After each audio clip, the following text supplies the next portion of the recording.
Good morning. Welcome to Preeta's Agribiome classroom. At the outset, I would like to congratulate you on your success in BSc first year exam and seeking admissions to BSc second year. As you all are aware of unprecedented condition which has arisen due to COVID-19, which has affected the whole world, our education system is also affected badly. Accordingly, we are shifting our mode of blackboard teaching to online virtual mode of teaching and learning. So, welcome back. In the subject Agricultural Microbiology, semester 3, we have two papers. Paper number 6, Microbial Physiology and Metabolism, and paper 7, Applied Microbiology. Today, I am starting with Microbial Physiology and Metabolism, Unit 1, Phototrophic Metabolism. Before starting, let's begin with recapitulation of BSc first year, what we have learned and gained knowledge in brief.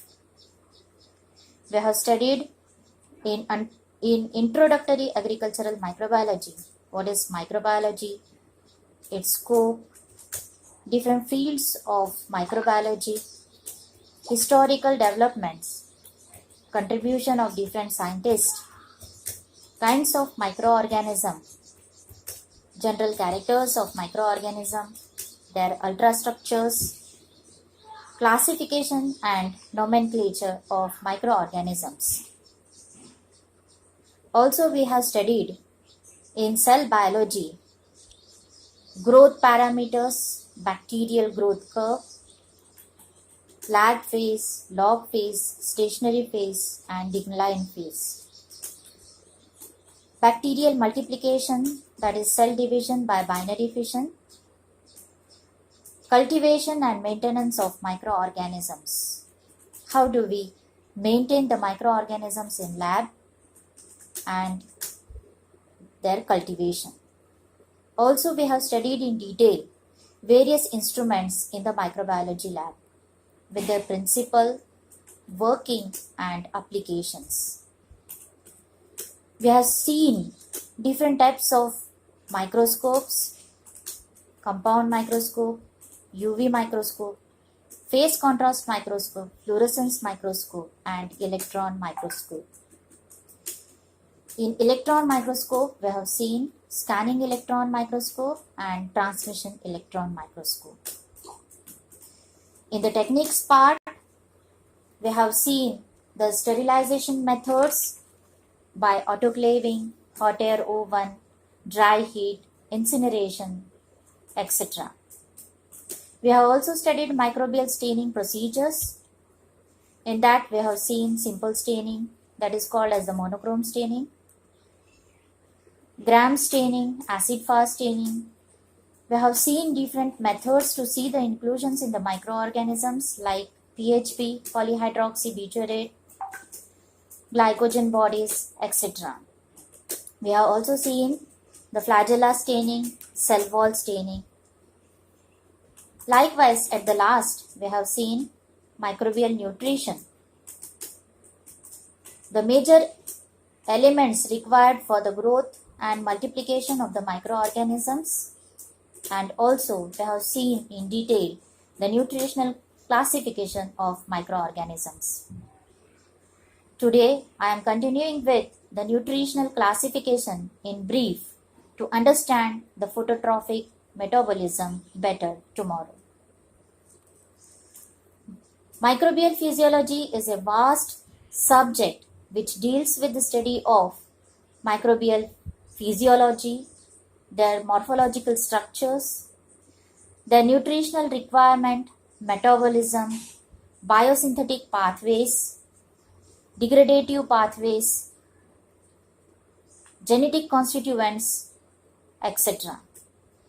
Thus, microbial physiology is an enormous discipline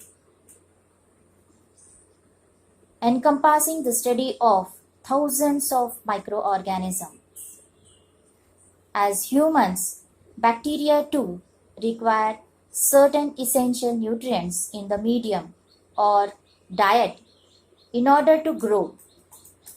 Usually, growth is understood by uniform increase in protoplasm, which we can see in the form of turbidity in the liquid medium or as the colony on the solid agar plates. Essential nutrients usually fall into categories. Essential nutrients which supply energy for growth and those which require to supply the chemical elements needed for photosynthesis. Of the various forms of energy available, bacteria can use chemical and light energy for growth. Many soil bacteria are able to produce usable energy by the oxidation of inorganic chemicals, particularly the phototrophic bacteria, which we refer as blue-green algae. They synthesize proteins by using the major elements like carbon, hydrogen, oxygen, nitrogen, and sulfur. Minor elements like magnesium, calcium, phosphate, ferrous, copper, cobalt, manganese, zinc, and other inorganic salts too are required for the biosynthesis of their cellular component. Many other elements which are required are growth factors as well as vitamins. Now we will see the nutritional classification of bacteria. Bacteria have been classified on the basis of nutritional types. They have been classified which utilizes light as a source of energy. Secondly, which utilizes chemicals as a source of energy. And thirdly, as carbon as a source of energy. Now we will look in detail the phototrophs. Phototrophic microorganisms are those microorganisms which uses light as a source of energy. They have been categorized into two types, photolithotrophs and photoorganotrophs. Photolithotrophs are those organisms which utilize light as a source of energy and carbon dioxide in order to synthesize their cellular component during the process of photosynthesis. But in the process of converting light energy into chemical energy, plants usually cleave water. However, bacteria does not cleave water. Similarly, the photoorganotrophs are those organisms which utilize light as a source of energy. However, they use organic substances or chemical compounds to synthesize their components, cellular components.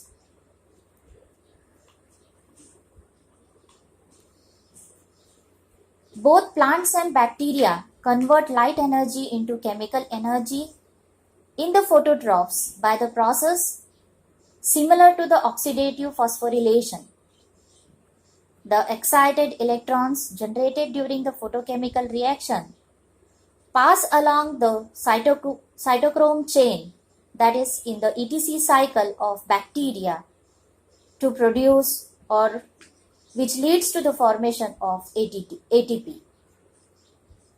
Bacterial phototrophs are all soil and water species, most of which are classified in the suborder Rhodobacteriae, with the exception of genus Rhodomicrobium. The Rhodobacteriaceae, the sulfur purple bacteria family, and the sulfur green bacteria belonging to the family Chlorobacteriaceae are considered under phototrophic organisms. There are three families of Rhodobacterianae. The sulfur purple bacteria, family Thiorhodosae, the non-sulfur purple bacteria, and family Athiorhodaceae, the sulfur green bacteria, family Chlorobacteriaceae. Sulfur purple bacteria grow well with carbon dioxide as a sole carbon source. They use inorganic sulfur compounds such as hydrogen sulfide and thiosulfate in order to reduce carbon dioxide. They can also assimilate organic carbon. However, they require reducing agent. Non-sulfur purple bacteria grow best with organic carbon. Although some species can grow with carbon dioxide as sole carbon source, using either molecular hydrogen or thiosulfate as reducing agent. Chlorobacteriaceae are not able to grow with organic carbon as sole carbon source, although they can assimilate organic carbon to certain extent. Now, chemotrophs. Organisms which utilize chemical energy for growth are called as chemotrophs. Chemotrophs are divided into chemolithotrophs, those which use inorganic energy sources, and chemoorganotrophs, those which utilize organic energy sources. Bacteria which use chemolithotrophic energy metabolism, usually they are found in soil and water and belong to Pseudomonadiales, the suborder Pseudomonadaceae. These microorganisms are usually grow with inorganic form of chemical compounds. Chemolithotrophic bacteria, whose physiology has been studied with pure cultures, have been classified into 4 groups on the basis of energy source. The Pseudomonadaceae, the organisms which utilize nitrogen compounds, they have been classified in the family Nitrobacteriaceae, which constitutes Nitrosomonas. Nitrosomonas oxidizes ammonia to nitrite, and Nitrobacter oxidizes nitrite to nitrate. These are the best studied examples of this family, Nitrobacteriaceae. These organisms are referred as strict chemolithotrophs since they do not grow with organic carbon energy sources. Nitrosomonas and Nitrobacter are important in maintaining soil fertility because they effect an oxidation of ammonia to nitrate, which is the preferred nitrogen source for the growth of plants.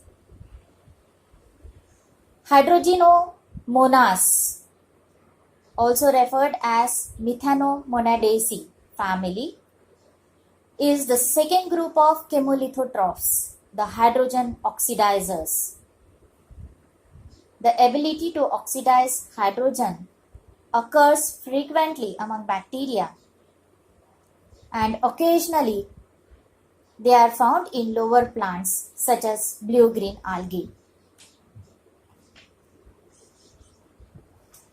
Sulfur oxidizers comprises the third group of chemolithotrophs.